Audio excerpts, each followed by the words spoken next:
असल्यामुळं बघा रामायण असं आहे, भाषा असल्यामुळं त्याला उचलून घेतलं, मांडीवर घेतलं आणि मांडीवर घेऊन बाळा श्रावणा मजा बाण आहे म्हणला माझा, आणि मी बाण सोडला होता आणि ती बाण तुला येऊन लागला. मग ते बाण मांडीवर घेतलं, ते म्हणलं तुला उठवू काय? नको नको म्हणला, आता राम राम म्हणित बाण येऊन लागलेला बाण आहे म्हणला मला, आणि तुझ्या मांडीवर मरण आहे म्हणला, असलं मरण दुमार येणार नाही, त्यासाठी मला आता उठू नको, पण एवढं कर म्हणजे आई बाप तिथं बसलेले आहेत, त्या आई बापाला तेवढं पाणी नेऊन पाहिजे, आणि त्याला सांगू नको म्हणला श्रावण बाळ मेलाय असं माझ्या हाताने झालंय म्हणून सांगू नको, ते पाणी पिणार नाहीत आणि पाणी न पिता त्याच्या प्राणाचा त्याग होईल त्यासाठी त्याला सांगू नको, बिन पाण्याचे ते मरू नये, त्यानं पाणी पिऊन मरावं यासाठी त्याला विनंती करून तू पाणी पाहिजे म्हणल्यावर नंतर तिथंच त्या श्रावण बाळानं प्राण सोडला, राम राम म्हणून प्राण गेला. तिथून ते झारी घेतली, दशरथ राजा गेला, बहिणीच्या तोंडाला झारी लावू लागला, मेवण्याच्या तोंडाला झारी लावू लागला, मेवणाही पाणी पिना, बहीण बी पाणी पिना, आणि त्यावेळेस ते म्हणू लागले बाळा तू बोलत का नाहीस, कशाचा राग आला बाळा श्रावणा, कशाचा राग आला तुला? रात्रीच्या टाइमला पाणी आम्ही मागलं म्हणून राग आला, बे टाइमला पाणी मागलं म्हणून राग आला, कशाचा राग आला तुला? म्हणून खूप असणारे त्यानं रडले. मग नाव इलाजानं पाणीच पिना, नाव सांगल्याशिवाय मी पाणी पिणार, नाव सांगल्याशिवाय मी पाणी पिणार म्हणल्यानंतर राजा दशरथानं नाव सांगितलं, मी राजा दशरथ आहे म्हणला, माझ्या हातानच बाण लागला आणि त्या बाळ श्रावणाचा प्राण गेला. प्राण गेल्या म्हणल्या बरोबर दशरथ राजा त्या दोन्हीनं बहिणीनं आणि मेवण्यानं दोघांना शाप दिला. मग तुला 4 पोरं होतील म्हणले, 4 पोरं होतील, पण आमच्यासारखं तुला पाणी पाजवाय कोणीच राहणार नाही म्हणले. चौघे पुत्र राया दशरथा,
चौघे पुत्र राया दशरथा.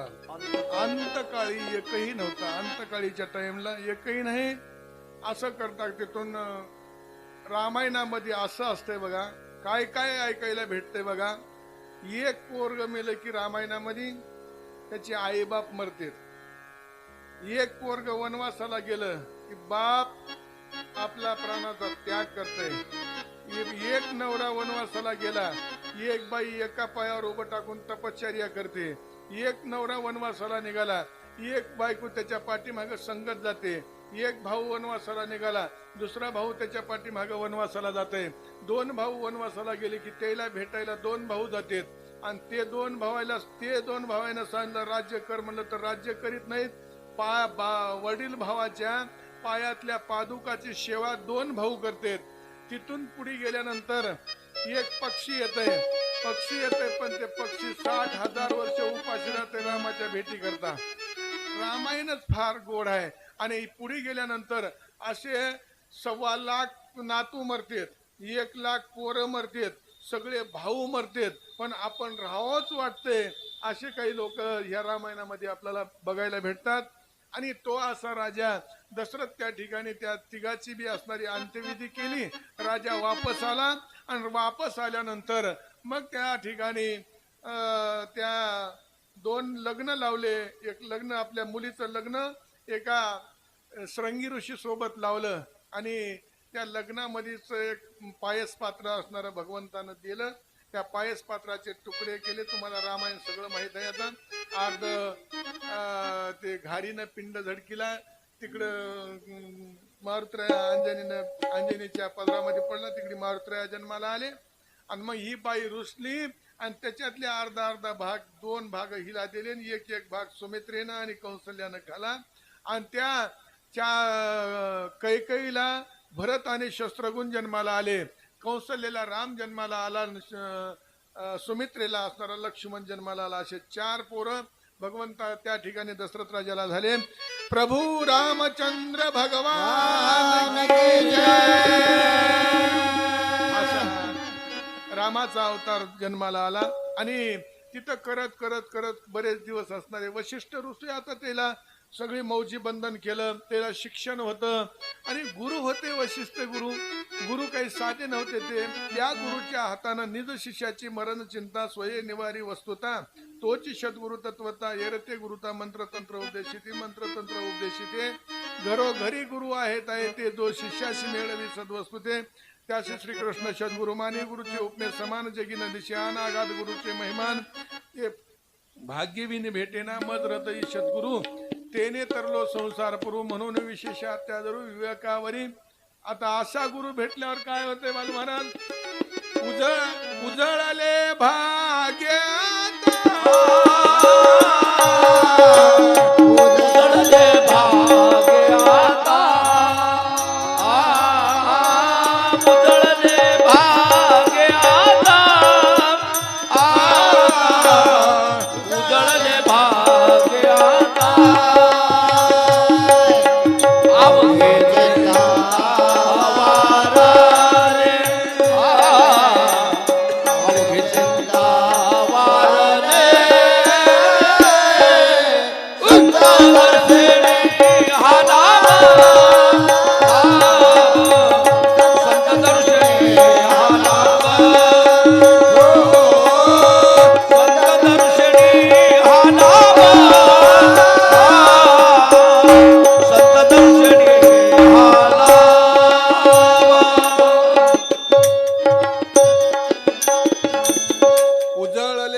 असा गुरु झाला की काय होते?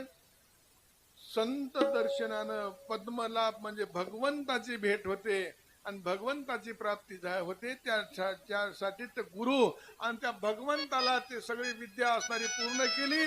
आणि विद्या पूर्ण झाल्यानंतर 12 वर्ष झाले. 12 वर्षाला विश्वामित्र आले. रामचंद्र प्रभूला मागणी मागितली, आमचा यज्ञ असणारा स्थिर करायचा आहे. यज्ञ असणारे राक्षस येतात, यज्ञ मोडून टाकतात, राक्षस येतात, यज्ञ मोडून टाकतात. विश्वामित्राचा यज्ञ कोणता होता? रामायण सांगतात लोक. विश्वामित्राचा यज्ञ कोणता होता? राक्षस कोणते होते? विश्वामित्राचा जाग्यावर बसून जप यज्ञ चालू होता. काम, क्रोध, मद, मत्सर, दम, अहंकार हे 6 राक्षस होते. हे 6 राक्षस त्या यज्ञाची हानी करीत होते. त्यासाठी रामचंद्र प्रभूची मागणी केली आणि रामचंद्र प्रभूच्या यज्ञाचं संरक्षण करण्याकरता रामचंद्र प्रभूला नेलं. दशरथ राजा देत नव्हता, पण नाविलाज झाला. दशरथ राजानं दिले, विश्वामित्रानं घेऊन गेले. आणि विश्वामित्रानं नेल्यानंतर मग ते यज्ञाचं संरक्षण केलं. जनक राजाचं पत्र आलं तिथं. जनक राजाचं पत्र आल्यानंतर आता पहिलं बी होतं बरं का तसं. आता मध्यंतरी थोडा फरक पडला होता. पहिलं बी होतं, मुली भेटत नव्हत्या. ते पहिलं आपले वाडवडलं म्हणतात की काय की पोट झाकणे काय की द्यावं लागत होते म्हणून. तेव्हा पत्र आलं, आनंद वाटला. आनंद वाटल्यानंतर ते पत्र वाचलं. रामचंद्र प्रभूला लक्ष्मणाला घेऊन गेले. विश्वामित्रानं तिथं मग सीता माता जनक राजाच्या दरबारामध्ये तिथं परशुराम येऊन बसले होते. परशुरामानं धनुष्य असणारं कोदंड त्या ठिकाणी टाकलं आणि ते चहा पीत घरामध्ये गप्पा मारत बसले.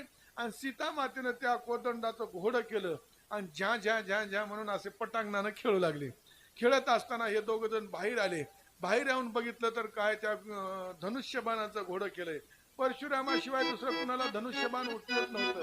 परशुराम हेच रामाचा अवतार आणि ते घोडं कुणाला ते धनुष्यबाण कुणाला उठलत नव्हतं. परशुरामानं बघितलं त्याच वेळेस म्हणजे आमचा अवतार संपला. आता हे आम्हाला सुद्धा उचलू शकत नाही. हे आता दुसरा अवतारी पुरुष पाहिजे. मग त्यावेळेस आता ते घोडं ते बघितल्याबरोबर धनुष्यबाण टाकून देऊन सीतामाता पळून गेल्या. तिला घुलीत घुलीत आणलं आणि बाई आणखी एकदा घोडं कर की, आणखी एकदा घोडं कर आणि इतोर आण म्हणले. घोडं करून तिला घुलीत घुलीत कुणालाच उचलणार ते घुलीत घुलीत पटांगणात आणलं. ते धनुष्यबाण तिथं ठेवला आणि ठेवल्यानंतर त्या दिवशी पण केला की आता धनुष्यबाण उचलून कोणी धनुष्याला गुण लावील त्याला सीतामाळ घालील असा पण केला. सगळ्या देशोदेशीच्या राज्याला पत्र पाठवलं. सगळे देशोदेशीचे राज्य आले, रावण आला, सगळेच आले तिथं. आणि सगळे आल्यानंतर आता ते पण चालू झाला आणि ते धनुष्यबाण लावायचा. आता कोण लावायचा? कोणी कोणी बलाढ्य वीराने उचलू बघितलं पण कुणाला हलायला तयार नाही. मग आता कोण एवढं उचलणार? आता कोण क्षत्रिय आहे की नाही म्हणलं. रावण आला आणि रावण येऊन आता हमपणा होता, रावणच होता गड्यात. त्यानं आल्याबरोबर सीता मातेनं सुरू केली आराधना सुरू केली. पार्वती मातेची सगळ्या देवी दैवताची आराधना सुरू केली. सगळ्या 33 कोटी देवायला त्या ह्याच्यावर वजन टाका म्हणून सांगितलं. ह्या पाप्याला हे उचलू देऊ नका, ह्याला मी माळ घालणार नाही. मग त्यावेळेस त्या सगळी दैव देवतेनं त्याच्यावर वजन टाकलं. त्या रावणानं ते पोतन उचललं, उभं केलं, छाती पस्तूर असं उभं केलं की छातीवर पडलं, दणकुनी खाली पडलं. असा आवाज झाला या त्रिभुवनात की काय पडलं काय पडलं काय पडलं ढिगारा झाला. आणि मग सगळीकडे त्याच्या तोंडातून भड भड रक्त पडू लागलं. मातीन रक्त एक झालं, तोंड माती एक झाली. आता माती खाऊ लागलं, काही चूळ भरू लागलं. आता मरतो रे, कोणीतरी उचणार आहे म्हणू लागलं, वाचिणार कोणी आहे की नाही म्हणू लागलं. त्या वेळेस असं म्हणलं की बाबा ह्याला आता हे मेल्यावर ह्याला एवढा त्रास झाला, उठल्यावर कुणाला वाचू ना. आता कोणी या पृथ्वी तलावर क्षत्रिय आहे की नाही म्हणल्याबरोबर विश्वामित्रानं रामचंद्र प्रभूकडे बघितले. रामचंद्र प्रभू उठून उभं टाकले. विश्वामित्राचं दर्शन घेतलं. आपल्या गुरुला साष्टांग नमस्कार तिथूनच केला. राजा दशरथाला साष्टांग नमस्कार केला, माईला साष्टांग नमस्कार केला आणि धनुष्य कोदंडाकडे त्या ठिकाणी रामचंद्र प्रभू गेले आणि जाऊन ते धनुष्याला साष्टांग नमस्कार केला. सहज उचललं का असं धरलं, कानापासून कानाडी वळली, ते मधूनच तडकलं. मधून तडकल्याबरोबर आवाज झाला, सगळी टाळी झाली आणि सीता मातेनं हातीच्या सोंडात माळ घेतली आणि हातीला सीता मातेनं मारून रामाला माळ घातली. आता लग्न करायचं आहे. लग्न करायचं आहे तर आता पहिल्याच्या सारखं नव्हतं की पोरं. ते म्हणले आमचं वराड आल्याशिवाय आम्ही लग्न करू शकत नाही. आणि आता आमचं अयोध्येहून दशरथ राजाचं वराड आलं पाहिजे आणि वराड आल्यानंतर आम्ही लग्न लावू. मग काय केलं, एक दूत पत्र देऊन अयोध्येला पाठविला. अयोध्येला पाठविल्याबरोबर त्या अयोध्येमध्ये सगळीकडे रामाचा वार्ता घेऊन आलाय. रामाची वार्ताच माहित नव्हती. तेव्हा पत्र नव्हतं, फोन नव्हता, काही नाही. आज रियन गेली, आता माणसं परेशान आहेत जिकडल्या तिकडं. तेव्हा फोन नव्हता. रामाचं पत्र घेऊन कोणीतरी आलंय म्हणल्याबरोबर देशोदेशीचे राज्य त्याला धन एवढाला घेऊन, काही भांडार घेऊन त्याला बक्षीस देण्याकरता लोक आले आणि त्याच्या भोवतालून असा ढीग पडला. ढीग पडल्यावर ते पत्र वाचविलं. राजा दशरथ म्हणला याच्यामधलं काहीतरी तुम्ही स्वीकारा की, काहीतरी घ्या की म्हणला याच्यामधलं. मग आता त्याच्यामधलं त्या दूतानं सांगितलं, आमची बाईलेक ज्या गावात दिली त्या राज्यामध्ये दिली तिथलं आम्ही कशालाच हात लावणार म्हणले, ते आम्ही घेईना म्हणले. आपल्या बाईलेक घ्यायचे वावर बी पूर्ण झालीत आपल्याला. मग ते दूतानं सांगितलं तुम्ही काय करा, आता वराड घेऊन चला. वराड निघालं. असंच वराड आता रामायणात असंच वराड असतंय. वराड निघालं, अयोध्येचा जवळ आलं. इकून दशरथ राजा जनक राजा निघाला, तिकून दशरथ राजा येऊ लागला आणि येता येता जुने पाण्याची घागर घेतली, मध्ये काहीतरी आडवं टाकलं आणि दोन्हीकडलं आता वराड एका जागी होणार. मग आता पळत पळत जाऊन जनक राजा दशरथ राजाच्या पाया पडावं असा विचार झाला. त्यावेळेस दशरथ राजानं उचलून घेतलं, माझ्या पाया पडू नका म्हणले. आता मला सांगा, मुलीच्या इकडल्यानं मुलाच्या इकडच्या पाया पडाव की मुलाच्या इकडच्या मुलीच्या इकडच्या पडाव? कसं आहे तुमच्या इकडं? आता आमच्या इकडं नाही. आता तीच बारी आली, खऱ्यावर आली आता गोष्ट. आता पोराकडल्यानच पाया पडावं लागले. पाया पडता मला पोरगी द्या. दशरथ राजा म्हणला, हे बघ, 4 मुलीचा बाप आहेस तू, 4 मुली कन्या दान म्हणून आम्हाला द्यालास आणि आम्ही मागणारे, भीक मागणारे तुझ्या दारामध्ये भीक मागायला आलाव आणि 4 मुलाचं तू कन्या दान म्हणून आम्हाला वाढलास. तू दाता आहेस, आम्ही तुझ्या पाया पडाव. दशरथ राजानं जनक राजाचं पाया पडले. वराड गावात आलं, लग्न लावलं. लग्न लावल्यावर नंतर मग विचार झाला की आता ते आता निघालंय की बघा, ते ह्याच्यावर हे झालं की त्याच्यावरून उचलायचं, त्याच्यावरून उचलायचं, ते माळ घालायला उचलायचं. ते उचलायचं तर नव्हतं. सीता मातेची रामाची त्यावेळेस माळ एकूण एकाला घालायची ही झाली. आणि आता माळ घालायची. मग कशी माळ घालावं? सीता माता लहान छोट्या होत्या थोड्या, ही रामचंद्र प्रभू मोठ्या होत्या. रामचंद्र प्रभूला म्हणले वाक, ते म्हणले आम्ही इथं वाकत नसतो. नवरदेव नाही, सासरवाडीत आम्ही वाकत नसतो. आता आपण सासरवाडीतच जाऊन राहिलो, त्याचं सोडून द्या, पण आम्ही सासरवाडीत वाकत नसतो. लक्ष्मणाला माहित होतं दादा कशाने वागतय ते. लक्ष्मणजी पळत पळत आले आणि दादाचं दर्शन घेतलं. दादाचं दर्शन घेतलं की वाकून आशीर्वाद द्यायला गेले. वहिनी माळ घाला म्हणला पटकन. रामचंद्र प्रभू आशीर्वाद द्यायला वाकले की सीता मातेनं माळ घातली. असं रामचंद्र प्रभूचं सीतेसोबत हे लग्न झालं आणि उर्मिले सोबत लक्ष्मणाचं मांडवी आणि श्रुतकीर्ती भरत शस्त्रगुणासोबत लग्न झालं. या 4 भावाचं लग्न झालं. वराड निघालं. वराड निघाल्यावर वराडाचा हत्ती घोडे काही पशु दान दिले आणि जाऊ लागले. जाता जाता वाट्यामध्ये नारद मुनी आले. नारद मुनीनं आता ते कळ लावायची, चांगलं कुठं आवडतंय हो, कळ लावायची. नारद मुनी म्हणले तुमचा मान नाही, किंमत नाही म्हणले. धनुष्याला बाण लावला, 2 तुकडे करून टाकलं, तुमच्या पाया बी पडलं नाही. तुकडे करून हे नवरी वरून घेतलं म्हणले, निघालं म्हणले. तुम्हाला काही मान पिन काही? ते म्हातारं निघालं की हो खरंच. परशुराम आडवं झालं. आडवं झाल्यावर आदवा तत्वा काही बोलू लागल्यावर लक्ष्मणजी म्हणले, आजोबा तुमचा मान कशामुळे माझा भाऊ राखायला सांगू काय? तुम्ही काय करा म्हणले, तिलक मिटाव, जनवा निकाल. तिलक डोक्याचा आहे, कपाळाचा ते मोडून टाका म्हणले. जानव काढून टाका, गळ्यातली माळ एक तोडून टाका. मग माझ्या रामाचा प्रताप कसा आहे ते बघा. तुझ्या कपाळाला गंध आहे, गळ्यात माळ आहे आणि जानव आहे म्हणून माझा राम गुणानं बसाला म्हणले. आणि त्या रामात काही ताकद नाही असं वाटायला तुम्हाला? रामात काही ताकद नव्हती. जानवा असेल त्याला राम मारणार, गळ्यात असेल त्याला राम, तुळशीची माळ असेल त्याला राम मारणार आणि कपाळाला गंध असेल त्याला राम मारणार. म्हणून ह्या गंधाचे माळीचे हे एवढे फायदे आहेत. मग ते तेवढे फायदे करून घ्यायचे असले तर एवढं करा. मग त्या ठिकाणी शांतवान केलं, समाधान केले. वरात निघालं, अयोध्येत गेलं. पण गंमत अशी झाली बघा, जेवढे जनावर नेले होते तेवढे जनावर अन्नच खाईना, पाणीच पिपेना. 2 दिवस गेले, 4 दिवस गेले. जनक राजाला पत्र पाठविलं, तुम्ही जे अन्न दिलेले जनावर पाणी पेईना, चारा खाईनात, आमचे इथं सगळे उपाशीच आहेत म्हणजे आज 4था दिवस आहे. जनक राजानं सांगितलं आमचे जनावर बाई लेकीच्या घरचं काही खाईनात म्हणले. जनावर बाई लेकीच्या घरचं काही खाईनात. एकूण शामुक्ती दिली. असो मग तिथून मग 2 दिवसाला राजा रामचंद्र प्रभूचा राज्याभिषेक करायचा ठरला. मग दशरथ राजा असे एका ठिकाणी बसलेले होते आणि उन्हाच्या तिरपीला बसलेले असताना एक केस दाढीला पांढरा दिसला, एक केस पांढरा दिसला की राजा दशरथाने विचार केला, आता लई लोक आहे ना, राज्य सोडा म्हणजे तर वाट बघू नये. आपल्याला पांढरे काळे दात आपले पत्र एका एकाने बघा, दात जाणं एक पत्र आलं, दुसरं पत्र आलं, डोळे जाणं दुसरं पत्र आलं, तिसरं पत्र केस पांढरे होणं, हे 2-3 पत्र आले तरी आपण हलायला तयार नाही.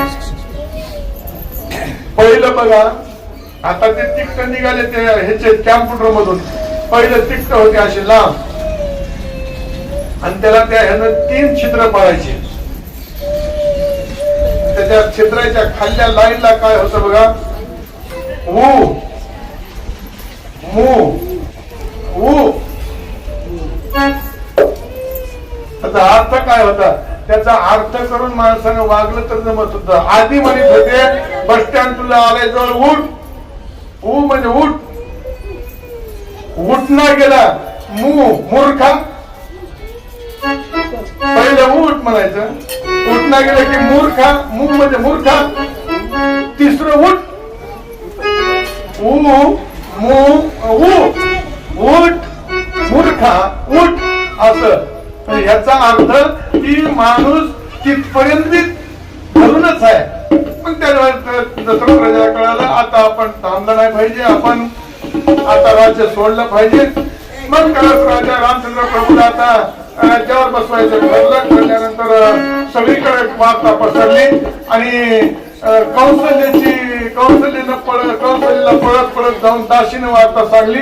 लाख मोलाचा हार काढला, कौशल्येनं दासीच्या गळ्यात घातला. तिकडून दासी दुजत रस्त्याने निघाली, मंत्रा दासी तिकडून आली आणि एवढी खुश कशा नाहीच म्हणली, अगं व्हावं लागते या दासी तर श्रेष्ठ बाईची दासी व्हावं लागते म्हणली, कौशल्याची दासी हा म्हणून लाख मोलाचा हार हे गळ्यात टाकलाय म्हणली. मी वार्ता सांगल्याबरोबर तुला काय म्हणली, एवढंच खटकन महाराज डोसक्यालाच लागली गोष्ट.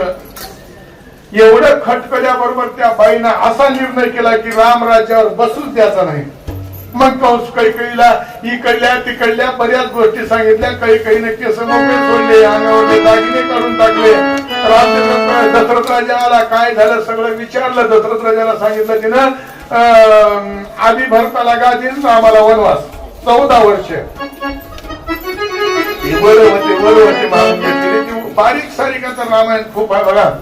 आता आपला वेळ व्हालाय तर असे वर होते ते वर मागून घेतलेले वर दिले आणि दशरथ राजा रडू लागला. तिथं रामचंद्र प्रभू आले, सुमंत प्रधान तिथं होता आणि काय झालं काय नाही विचारलं. त्यावेळेस कैकेयीने सगळे इतिहास सांगितलं. रामचंद्र प्रभू खुशाल मी वनवासाला जाणार.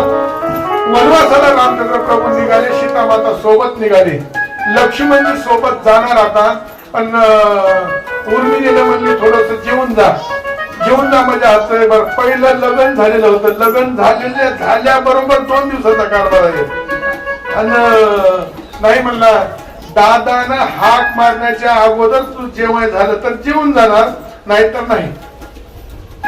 स्वयंपाक तयार झाला, ताट वाढलं, एका वाटीत दूध आहे, एका वाटीत वरण आहे, पोळी आहे, सगळं साहित्य वाढलंय, ताट हातात आहे.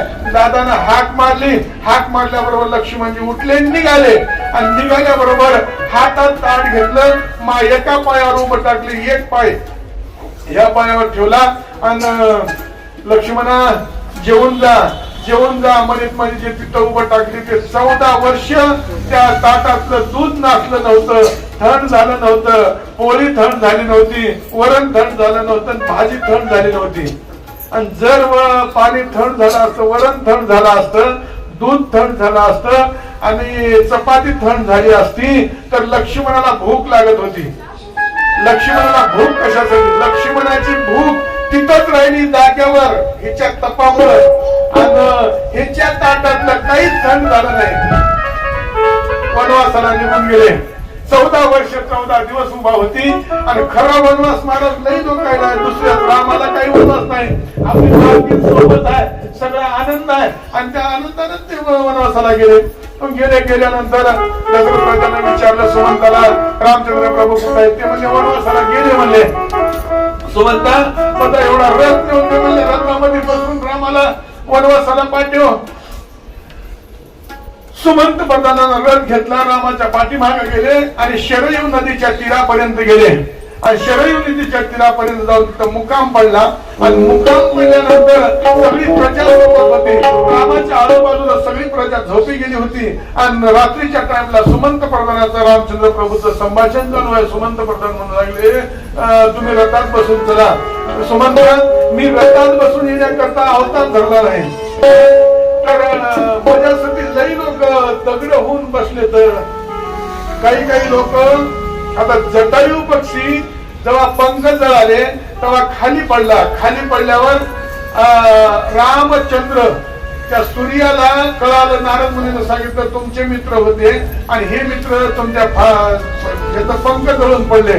त्यावेळेस सूर्यानं सांगितलं रामाला अवतार धरायला होतो आणि मजा वंशामध्ये धरायला होतो आणि मजा वंशामध्ये धरल्यावर मी अंश म्हणून त्याच्यामध्ये राहील आणि सुग्रीवाचा त्या जटायूचा उद्धार करेन. रामचंद्र प्रभू आले की जटायूचा उद्धार. नारद मुनीने सांगितलं तुमचा उद्धार करण्याकरता रामचंद्र प्रभू येणार आहेत, तुम्ही जेवून घ्या. ते म्हणजे रामचंद्र प्रभू आल्यावरच जेवतो म्हणजे आता कशाला रामासंगच एकदा जेवतो म्हणजे. रामचंद्र प्रभूला याला 60,000 वर्ष लागलं होतं. 60,000 वर्ष जटायू तपश्चर्या करीत उपाशी होता. काय लोकांचे उपास, काय लोकांना रामायण खरंच वनवास घडलाय हो दुसऱ्या लोकांना. तिथून मग सुमंत प्रधानाला सांगितल्यावर सुमंत प्रधान सकाळी रथ वापस फिरला. रामचंद्र प्रभू इकडे निघाले, रथ इकडे वापस फिरला आणि रथाच्या चाकाला एवढाले पेंड लागू लागले. आकाशात पाण्याचा आभाळ नाही, गगनी नसता जडधड पडळ बिंब कोटून गळतात, ते पाण्याचा थेंब गळाय नाही कुठंच. ते पाण्याच्या चाकाला असे ढेप लागली. सुमंत प्रधान खाली उतरलं तर बघलं तर काय घोड्याच्या डोळ्याला धारा लागल्या होत्या. घोडे म्हणू लागले जगाचा मालक सोडून आम्ही अरण्यात चाललो, किती आम्ही अभागी आहोत. घोड्यानं गावात आल्यावर असा निर्णय केला, रामचंद्र प्रभू गावात आल्यावर रामाच्या हातानं 2 घास जेवायचं, पण तवच जेवायचं नाही, 2 घास सुद्धा पाणी प्यायचं नाही. घोड्यानं निर्णय केला. घोडे 14 वर्ष 14 दिवस जेवले नाहीत. घोड्याला वनवास बघा. रामचंद्र प्रभू शरयू नदीच्या तीरावर गेले. ते केवट मध्ये नाव फिरू लागला, अलीकडे ये आम्हाला पलीकडे जायचं आहे. अलीकडे जवळ आला. जवळ आल्यावर त्याने विचारलं काय बाबा काय? काही नाही म्हणलं, आम्हाला पलीकडे जायचं आहे. तुम्हाला दोघाला नेतो पण रामाला नाही ना म्हणला. म्हणला रामाला मला माहित आहे म्हणला, त्याच्या पायाच्या धुळीनं दगडाच्या बाया झाल्यात म्हणला आणि नावेची बाई झाली तर मी काय करू म्हणला. रामचंद्र प्रभू म्हणले काय 2-2 बायका नसत्यात काय म्हणले. कुणाचा भाऊ आहेस म्हणला. म्हणला रामाचा भाऊ आहे. रामाच्या भावानं आणि रामाच्या भक्ताईनं 2-2 बायका केल्यावर रामराज्य कसं येईल. राम कसा आहे, एक बाणी एक पत्नी आहे. तसं जर जनता वागली तर रामराज्य येईल आणि आपण आपल्याला काय व्हायला म्हणलं तर रामराज्य येतंय काय म्हणला. लक्ष्मण दिला. लक्ष्मणजी धनगार पडले, आम्हाला पलीकडच्या कडेला जायचंय, कसं नाही तू सांगा. ते पाय धुवून येतो म्हणला तर धुवून पाय मग बसितो म्हणला. ठीक आहे म्हणले पाय धुवा का येळ पडे बाका जमणार. मग एकट्यानं धुवू नये म्हणला. तो जोडीनं धुवावं लागते. घरला पळत गेला, काय करायचं, काटवटीत भाकरी करायला म्हणली. काटवटी घे म्हणला, रामाचे पाय धुवायचे. नावेची बाई होणार होती, काटवटीची होत नव्हती का. पाय धुण्याचा बहाणा होता. पाय धुता धुता सीता मातेकडे एकदा बघायचं हसायचं आणि लक्ष्मणाकडे एकदा बघायचं हसायचं. दादा हे माझ्याकडे एकदा बघून हसालाय, ते माझ्याकडे एकदा बघून काय कारण काय त्यालाच विचारा म्हणजे. त्यावेळेस त्यानं सांगितलं सीता माता लक्ष्मी माता आणि लक्ष्मण शेषा. शेषावर झोपलेले तुम्ही, शेषशाही भगवान आणि समुद्रात आणि लक्ष्मीच्या पाय लक्ष्मीच्या हाती तिची यावे काकुळती बक्कळ काकुळती जन्मभर आलो म्हणला. मी पहिलं कासव होतो म्हणला आणि कासवाच्या रूपात येऊन दर्शन घ्यावं म्हणलं. त्या लक्ष्मी मातेनं पायाला हात लावू द्यायचा नाही म्हणला, तुम्ही फणा मारायचा म्हणला. पण ह्या जन्मात बघा म्हणला तुम्हाला एका पायाचा शेवा आहे म्हणला, ह्या पट्ट्याला 2 पायाची शेवा आहे म्हणून हसला. असा जन्मोन जन्मी रामाच्या सेवेसाठी आस धरून राहावं लागते तेव्हा देव कधीतरी भेटतय. मग त्या गुहकानं केवटानं पलीकडे नेले, पलीकडे नेऊन सोडले. पंचवटी पर्यंत जाजेपर्यंत गुहकानं रामचंद्र प्रभूला बघितले. गुहकानं जे पंचवटीला राम दिशेनाशी झाली की डोळ्याला पट्टी बांधली. रामचंद्र प्रभू वापस येईपर्यंत मी जग बघणार नाही, रामालाच बघा, दुसरं कोणाला बघणार नाही. बघा कसला वनवास आहे. डोळे बांधले 14 वर्ष 14 दिवस पट्टी सोडली नाही. तिथून रामचंद्र प्रभू तीर्थयात्रा करत करत करत आता अनुसया मातेच्या आश्रमाला गेले. तिथं अनुसया मातेनं असं वस्त्र दिलं सीता मातेला की कधीच मलिन होणार नाही, कधी मळणार नाही, कधी धुवायची गरज नाही असं वस्त्र दिलं. तिथून रामचंद्र प्रभू निघाले. जाता जाता त्या पंपा सरोवरावर जाताना अलीकडेच पर्णकुटी होती. तिथं सीतेचं हरण, त्या ठिकाणी हरण होऊन तो ही आला, मारीत आला आणि त्या हरणाला मारण्याच्या निमित्ताने रामचंद्र प्रभू गेले. रामचंद्र प्रभू गेल्यानंतर ते एक लक्ष्मणाला अपमान केला सीता मातेनं. लक्ष्मणाचा संताचा अपमान केला म्हणून 6 महिने त्या पाप्याच्या ह्याच्यामध्ये पडावं लागलं. आणि त्यावेळेस सीता मातेनं सांगितलं की बाबा मी जातो, दादा कधी मरणार नाही, पण हे लोक उगं काहीतरी करतात, पण ह्या रेषेच्या बाहेर जाऊ म्हणून लक्ष्मण रेषा वळली. लक्ष्मण रेषा वळल्यानंतर आता रेष पुन्हा ओलांडली नाही. ते तुमचं तुम्ही त्याचा विचार करा. रेष ओलांडली, त्यानं उचललं, घेऊन गेला. जाता जाता जाता युद्ध झाला.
गोपाल कृष्ण भगवान की जय.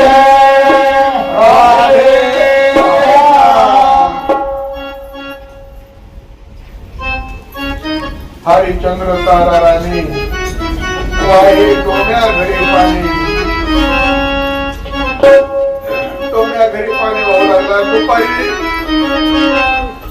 डोंबा इकडून तिकडून आपला कारभार सरून जेवायला आला.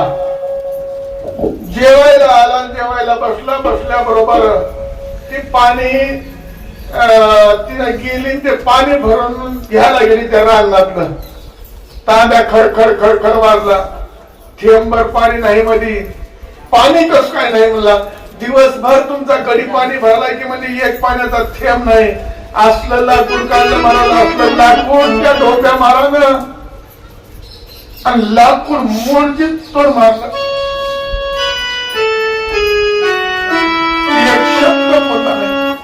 गडी आहे.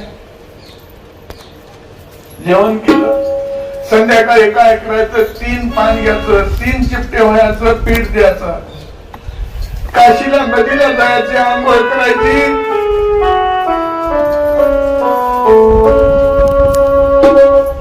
एक देवाला एक गाय आणि एक आपल्याला 3 पानगे भरायचे. 3 पानगे भरल्यावर एक देवाला दिलं, एक गाईला दिलं आणि एक पानगा असं खावा म्हणलं की विश्वामित्र याचा आणि विनंती करायचा, मला लई भूक लागली हो, जेवायला वाढा म्हणायचा आणि त्या विश्वामित्राला ते वाढून टाकायचं. असं 1000 वर्ष अन्नाचा कण नाही पोटामध्ये, असं पोट बांधून त्या हरिश्चंद्र राजाची, त्या डोंब्या महाराजची नोकरी केली. नोकरी केल्यावर आता जेवायलाच नाही, जेवायला नसल्यावर शरीर कसं राहील महाराज, क्रश होऊन गेलं वाळून. बाई म्हणू लागली, ह्याच्या हातचं आता पाणी कसं प्याव, ह्याच्या हातची भाकर कशी खाव, आता ह्याला काहीतरी बिमारी झाली, याला टीबी झाली, आता ह्याला काहीतरी झालं. बसा तिथं, बसा बसा बसा, ह्याला काहीतरी झालं आता आणि ह्याला येऊ देऊ नका आपल्या घरामध्ये. आणि हे घरामध्ये आलं तर त्याचीच न आपल्याला बिमारी, आपल्याला भवल. मग काय करावं आता, ह्याला कुठं ठेवावं. ह्याला म्हणली स्मशान राखायला ठेवा, स्मशान राखायला. तिथून घरचा गडी काढला आणि स्मशान राखायला ठेवलं. स्मशानामध्ये काय करायचं, स्मशानामध्ये आलेलं मड जाळून द्यायचं नाही. कर घेतल्याशिवाय मड जाळू द्यायचं नाही. पैसे घ्यायचे मड जाळायचं, पैसे घ्यायचे मड जाळायचं. अशी त्या ह्याची काशीची असणारी अशी त्या हरिश्चंद्र घाटाची आता सुद्धा शिकायत अशीच आहे. पैसे घेतल्याशिवाय तिथं मड जाळता येत नाही. मग असा पुण्यवान माणूस काशीमध्ये गेल्यावर मरल कोण, चांगला माणूस काशीत गेल्यावर मरल कोण. एक माणूस काशीत मरायला तयार नाही. हे कसलं अभागी गडी आणलाय म्हणली बाई, हे भिकार पण लावलं म्हणली. हे ज्या दिवशीपासून आपल्या गावात आलाय त्या दिवशीपासून एक माणूस मरायला तयार नाही म्हणली. असली परिस्थिती आपल्या गावात झाली म्हणली. आणि ह्याला कशाला ठेवावं गावामध्ये, अशी त्या ती बाई म्हणू लागली. गावात दुर्दशा निघून गेली, अवदशा निघून गेली, काळ गावात याची ताकद राहिली नाही. असली परिस्थिती तिथं निर्माण झाली. हरिश्चंद्र राजा तिथं राखण करू लागला आणि एका दिवशी इकडं असं झालं, तिकडं आता तारामतीकडं. तिथं दररोज आपलं नियमानं दिवसभर काम करायचं. संध्याकाळी बाजा घालायच्या. प्रत्येकाच्या उशाला पाणी एक तांब्या भरून ठेवायचं. त्याला काय लागतंय संध्याकाळी ते सगळे त्याच्या उशाला ठेवायचं. आणि सगळं झाल्यावर 12 वाजता आपण झोपायचं, आपल्या लेकराला घ्यायचं आणि तिथं जेवण करायचं. आपल्याला लेकराला घेऊन झोपायचं कुठंतरी एका कोणत्याला. तारामतीचा क्रम असा चालू होता. एका दिवशी असं त्या लेकरानं काय करायचं, दररोज असणाऱ्या त्या देवबापाला फुलं आणून द्यायचे, उदबत्ती आणून द्यायची, जे काही आपल्या देवपूजेला सामुग्री लागती तेवढी चुट्टू ते लेकरू आणून देत होतं. असा कालक्रम त्याचा तिकडे चालू होता. विश्वामित्राला हेही सहन झालं नाही. विश्वामित्रानं काय केलं, ते लेकरू एका तळ्यामध्ये 10-5 लेकरं घेऊन तळ्यामध्ये गेले. कमळाचे फुलं तोडायला गेले की विश्वामित्रानं एक साप तयार केला आणि मावळचा साप करून त्या लेकराला दंश केला. ते लेकरू मोठ्यानं आई म्हणून आरडल्या बरोबर धाडकन तिथं पडलं. पडल्याबरोबर लेकरू म्हणू लागलं त्या पोरायला, पोर हो, माझ्या आईला आताच सांगू नका, माझ्या आईनं जेवण केलं नाही अजून. रोहिदास बाळ गेला म्हणल्यानंतर माझी आई जेवणार नाही. माझ्या आईचं आंघोळ जेवण झाल्यानंतर सांगा माझ्या आईला की रोहिदास बाळाला साप चावला आणि रोहिदास बाळ गेला म्हणून माणूस.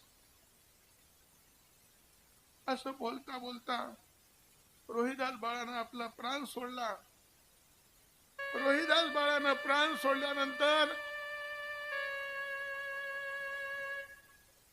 लेकरं धावत पडत गेले आणि त्या तारामती राणीला सांगितलं रोहिदास बाळाला साप चावला आणि रोहिदास बाळ गेला म्हणून सांगितलं. रहिदास बा गेला म्हणून सांगितलं, पण नोकरी चांगली करायची होती महाराज. सगळ्याचे जेवण होईपर्यंत लेकरू मरून पडले, पण तिकडे गेली नाही का, तर नोकरीमध्ये बाधा होते. नोकरी चांगली करायची. सगळ्याचे जेवण झाले, बाजा घालून दिल्या, पाणी ठेवलं आणि सगळं केल्यानंतर धाय मोकरून रडत पडत गेली. आणि गेल्याबरोबर त्या लेकराला मांडीवर घेतलं आणि मांडीवर घेऊन धाय मोकरून रडू लागली. माझी एक गरीबाची एवढीशी गाठ होती आणि ती मी माझ्या पदरात बांधून मी वागवत होते. कोण्या निर्दयाला त्या ठिकाणी, कोण्या निर्दयानं नेली असल माझी आंधळ्याची काठी, कोण्या निर्दयानं नेली असल, कुणाला ह्या अडकल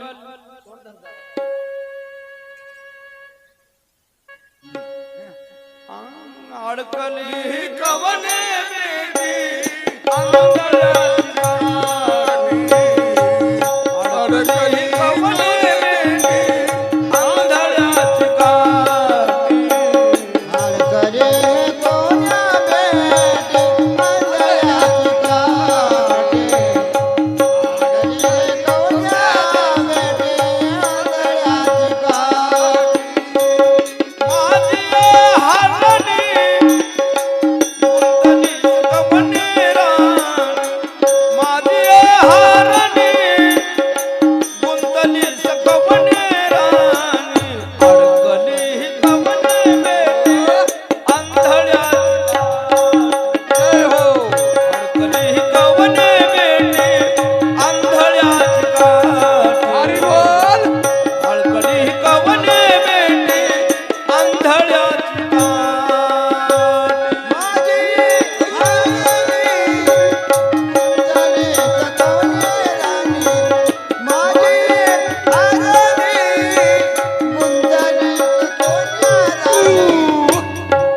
अडकली कोण्या बेटी आंधळ्याची काठी. अडकली कोण्या बेटी आंधळ्याची काठी. अडकली कोण्या बेटी आंधळ्याची काठी. भुकेलो मी पाडसा चुकल भोय पाय माझा. मी बाळाचा तुझे भोय पार माझा. भुकेलो मी पाडसा चुकल भोय पाय माझा. भोय पारसा तुझे भोय पार. माझी हरणी गुंतली कवने राणी. माझी हरणी गुंतली कवने राणी. अडकली कवने आंधळ्याची काठी. अडकली कवने बेटी आंधळ्याची काठी. अडकली कवने बेटी आंधळ्याची काठी.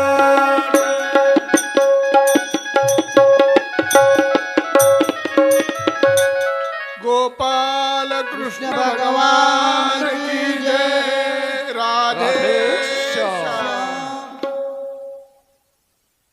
अडकली कवने बेटी आंधळ्याची काठी.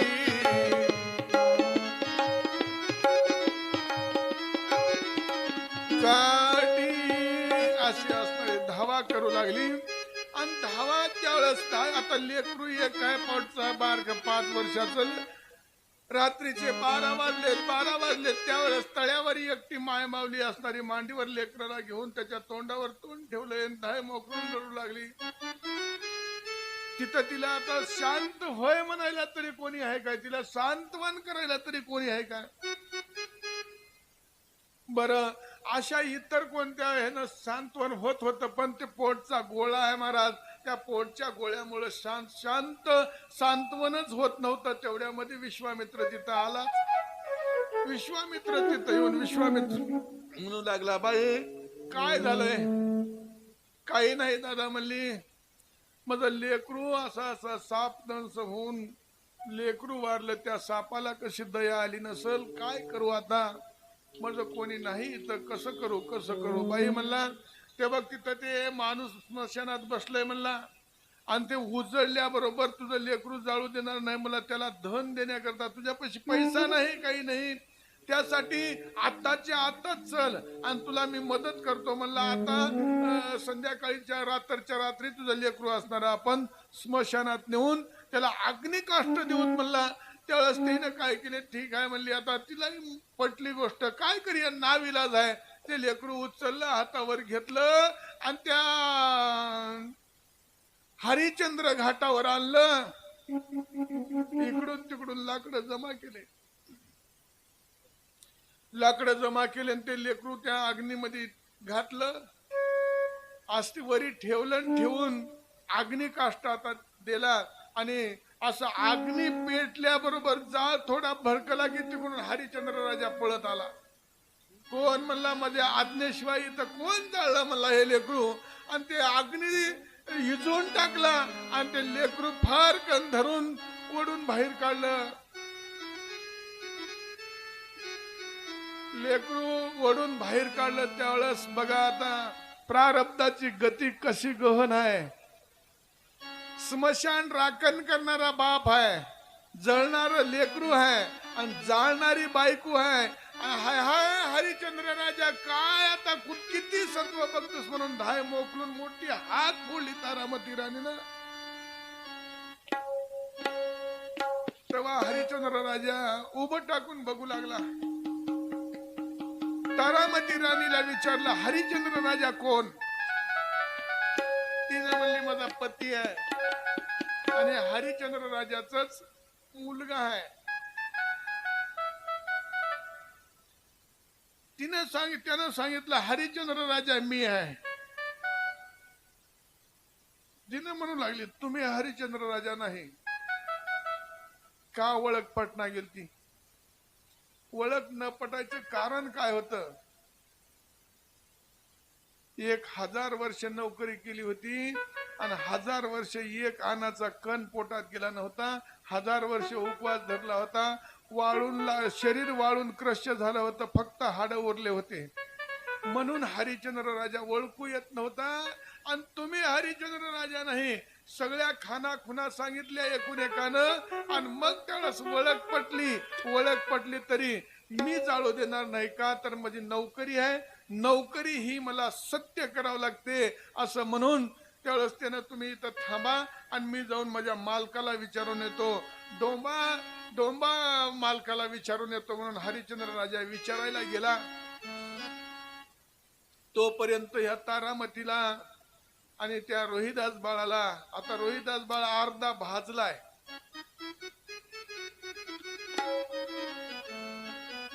पूजा करून कमल मावशीला झोप आली एवढी आम्ही लढा एवढी आमची परिस्थिती आहे तर काय कमाल असेल मग ते लेकरू उचललंय भाजलेलं अर्ध उचललं आणि गावखरला एक मर्याईचं देऊळ होतं त्या देवळामध्ये तू इथं बस आता मी गावात जाऊन येतो म्हणला त्या मर्याईच्या देवळामध्ये तारामती राणीला मांडीवर लेकरू देऊन बसलंय आणि त्याचे आताडे काढलेत आणि बसल्या बसल्या थोडसा डोळा लागलाय तारामती थकून गेलेली आणि डोळा लागलाय आणि तिचे आताडे काढले आणि तोंडाला लावले काही गळ्यात अडकिले आणि गावात गेला आणि गावात जाऊन म्हणू लागला आपल्या मंदिरात एक लाव आली म्हणला लाव लेकर खायली म्हणला बघा माझं खरं वाटत नसलं तर जाऊन बघा म्हणला गावातले लोक म्हणले स्मशानात माणूस एक बी जाळाय नाही म्हणले आतापर्यंत लेकर गायब झाले ते ह्याच बाईनं खाऊन घेतले म्हणले चला चला चला पळत पळत गेले बघायला तर खरंच काय तोंडामध्ये आताडे आहेत काही गळ्यात आताडे आहेत लेकरू पुढे असं मांडीवर आहे हे परिस्थिती बघितली आणि तिला बाहेर काढलं आणि बाहेर काढून त्या कुणाला काम सांगितलंय हरिश्चंद्र राजाला काम सांगितलंय त्या नौकरीच्या गड्याला काम सांगितलं आता हे तलवार घे आणि हिचे 2 तुकडे कर म्हणले नोकरी होती आपली बायको असली तर काय पण काम मालकानं सांगलेलं करावंच लागतंय हे तवाचा काळ होता बरं आताचा काळ नाही आता कोणतंही काम असलं तर गडी सोडून गेलं तर त्याचं काही नाही त्याचं काही पाप नाही पूर्ण नाही काही नाही पेरणीची टिप्पण मला थोडं काम आलंय म्हणून कुणाकडे फोन आला, टिप्पण सुटली, गेला गडी निघून. तेव्हाच तसं नव्हतं. म्हणजे मालकाचं ऑर्डर आहे, हे मालकाचा ऑर्डर असल्यामुळं मी आता काय करीन, मी आता ताबडतोब जाऊन हिला मारतो म्हणून हातात तलवार घेतली.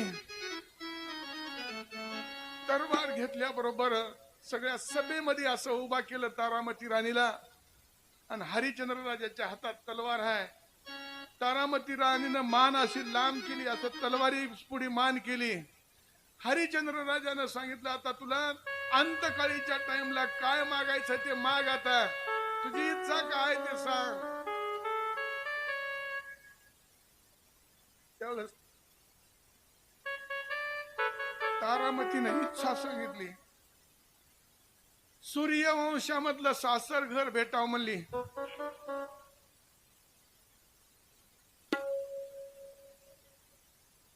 हरिश्चंद्र राजासारखा पती भेटावं, विश्वामित्रासारखा मागता भेटावं, रोहिदास बाळासारखं लेकरू भेटावं, आणि राजा हरिश्चंद्रासारखा पती भेटावं म्हणल्याबरोबर कैलासात हाक गेली. देवाला म्हणले, देवा आता अजून किती वाट बघणार. तलवार अशी वरी केली, भगवंता येऊन तलवार वरच्या वरी धरली. विश्वामित्र मोहरी आला. बस म्हणला, आता संपलं. 60,000 वर्ष तप केलं होतं लोखंडाचं पीठ खाऊन, तेवढं पुण्य देऊन टाकलं आणि त्याच्यातून सगळ्याला मुक्त केलं. राजा हरिश्चंद्राला अयोध्येला आणलं आणि राज्य कारभार सगळा त्याच्याकडे देऊन टाकला.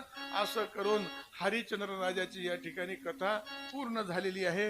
आता इथून पुढे काय झालं, किती अंत पाहतो, किती अंत पाहतो म्हणा, पुढलं येणं नको अंतर आहे.